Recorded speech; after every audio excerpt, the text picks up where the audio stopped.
할렐루야. 사랑하는 성도 여러분, 이번 주간은 설 명절이 있는 주간입니다.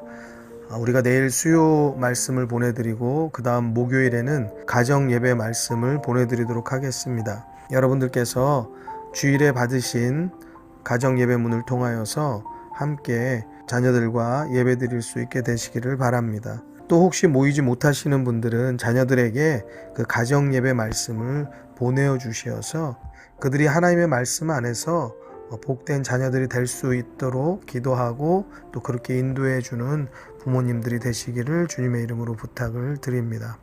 오늘은 잠언 18장의 말씀을 시작합니다. 1절에서 3절까지 같이 보시겠습니다. 무리에게서 스스로 나뉘는 자는 자기 소욕을 따르는 자라. 온갖 참 지혜를 배척하느니라. 미련한 자는 명철을 기뻐하지 아니하고 자기의 의사를 드러내기만 기뻐하느니라.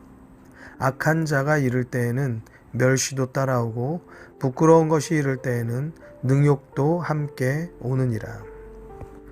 우리 주변에 보면은 싸움을 몰고 다니는 분이 있습니다.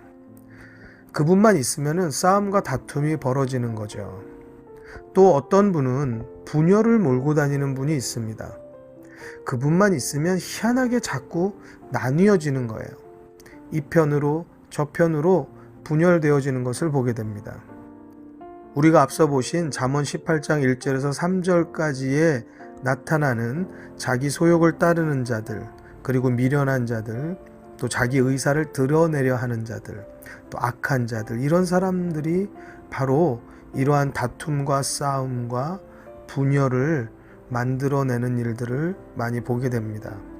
이것이 좋은 일이 아님에도 불구하고 계속적으로 그분들이 있는 곳에 이게 반복되어지는 거 보면 그분들 가운데는 이것이 자기들이 어떤 강자라고 생각하거나 자기들이 어떤 굉장히 이것으로 인해서 유익을 얻는다라고 생각을 하고 있기 때문에 그런 거죠. 그러나 성경은 악한 자가 이를 때에 멸시가 같이 따라온다고 했어요. 부끄러운 것이 이를 때에 능욕도 함께 온다고 했어요. 사랑하는 성도 여러분, 눈앞에 있는 것, 뭔가 좀 이긴 것 같이 우쭐할지 모르지만 결국에는 능욕이 오는 것입니다. 부끄러움이 오는 것입니다. 우리들이 말씀을 따라서 자기의 성품을 옳게 만들어가고 지혜와 명철을 따르는 자들의 자리는요, 불안한 것이 평안해집니다. 좌절된 것이 소망으로 바뀌고요, 나뉘어진 것은 오히려 합해지는 역사가 있는 것입니다. 예수 믿는 사람들에게서 나오는 놀라운 능력은 바로 이런 것입니다. 이 시대의 각종 병의 문제는 어떻게 보면 하나님께서 열어주신 지혜와 지식, 또한 의술과 과학을 통해서 치료받을 수 있는 많은 방법의 길들이 열려져 있습니다. 그러나 시대가 지나도 사람의 마음을 바꾸거나 사람의 마음을 변화시키고 감동하는 일들은 그건 병원에서도 또 과학으로도 할 수 있는 일이 아닙니다. 오직 하나님의 말씀을 마음에 받아서 순종하는 사람만이 이런 변화의 기적을 보게 되는 것입니다.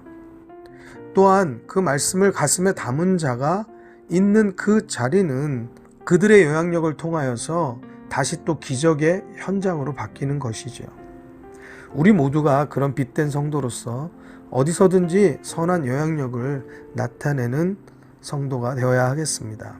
4절 말씀입니다. 명철한 사람의 입의 말은 깊은 물과 같고 지혜의 샘은 솟쳐 흐르는 내와 같으니라. 명철한 사람에게서는 깊은 지혜가 샘 솟듯이 나오는 것입니다.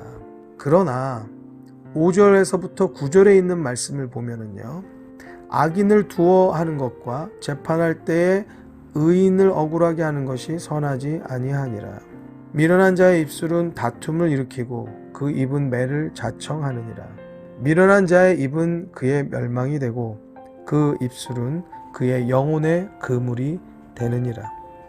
남의 말하기를 좋아하는 자의 말은 별식과 같아서 뱃속 깊은 데로 내려가느니라. 자기의 일을 게을리하는 자는 패가하는 자의 형제니라. 명철한 사람에게서는 4절의 말씀과 같이 깊은 지혜가 샘 솟듯이 넘쳐 나오는 것입니다. 그러나 미련한 자는 5절에서부터 9절까지 있는 말씀과 같이 악인을 두어하는 잘못된 일들을 하게 되는 것입니다. 다시 말하면 악인을 두둔해주고 그의 편이 되어주고 보호하여주고 돌봐주는 일을 한다는 것입니다. 누구를 보호해요? 악인을 보호한단 말입니다. 재판할 때 의인을 억울하게 하고 다툼을 일으키거나 또한 남의 말하기를 좋아하고 자기의 일을 게을리하는 사람들, 결국 이러한 사람들은 그에 따른 보응이 있기 마련입니다. 매를 자청하는 일이 되는 것이고 멸망의 결과가 다가오게 되는 것입니다. 자기의 한 말로 자기가 걸리게 되는 것이며 패가 하는 일을 만날 수밖에 없는 것입니다. 사랑하는 성도 여러분, 우리는 눈앞의 달콤함에 속지 말아야 합니다. 그것에 속아서 불의하고 거짓되고 악한 일을 쫓는다면 우리가 얻을 결과는 전혀 달콤하지 않으며 전혀 유익함도 없으며 죄의 대가를 치러야 되는 큰 어려움에 처하게 될 뿐입니다.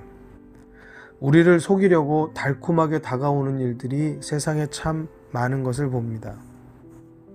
사랑하는 성도 여러분, 그래서 우리에게는 말씀과 기도가 필요한 것입니다. 누가 우리에게 이것만 눈 감고 갑시다, 또는 여기에 이런 유익이 있습니다라고 우리에게 다가온다고 하면 우리는 잘 이기기가 어려운 것입니다. 그것이 우리 모두의 그 죄의 본성들이에요. 이런 모든 죄의 본성에 따르는 우리의 욕심들을 내려놓고 우리가 옳은 것은 받되 옳지 않은 것은 거부할 수 있는 판단력과 용기를 갖게 되는 것은 바로 우리 안에 역사하는 하나님의 말씀을 통하여서 가능한 일이고 또한 회개와 결단의 기도를 통하여서 가능한 것입니다. 그렇기 때문에 말씀과 기도가 없이는 우리는 올무에 늘 걸려 넘어질 수밖에 없는 것입니다. 그러니 말씀과 기도 없이 어떻게 지혜롭게 살 수 있겠습니까? 우리 모두가 다시 한번 하나님의 말씀과 기도를 중요하게 깨달아서 이것이 우리의 삶을 주장하는 기준이 되어야 하는 것을 다시 한번 깨닫고 결단하고 기도하는 시간이 되기를 바랍니다. 우리가 같이 말씀을 기억하여서 함께 기도하시겠습니다. 우리뿐만 아니라 우리의 부모님 또는 형제 또 자녀들까지 위해서 꼭 기도하시기를 부탁을 드립니다. 함께 기도하시겠습니다.